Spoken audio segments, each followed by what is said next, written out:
So don't do this. Don't do this. Okay. Don't. Don't.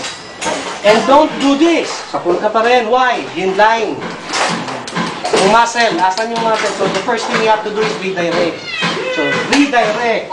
First, in with an attack. You don't redirect and then wait there. No. How do you redirect? Wait. Huh? Oh. Disarm. Hit the groin. You don't wait.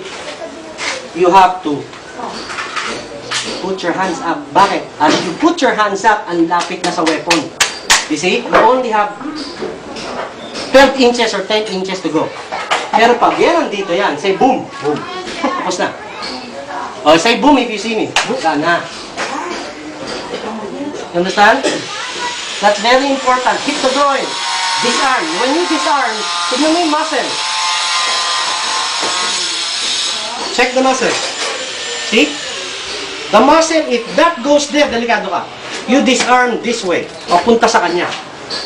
You do not disarm this way. You do not disarm this way. You disarm going towards the opponent. Hit! Okay?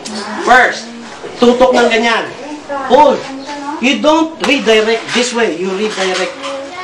Sigurado ka, ito. Saan yung kanyon? Tignan mo kung saan pupunta yung kanyon. Okay? Teka pare, ha? Ha? Okay? Okay? So you redirect. Tignan mo yung kanyon kung saan pumunta. Slow mo tayo. You redirect first.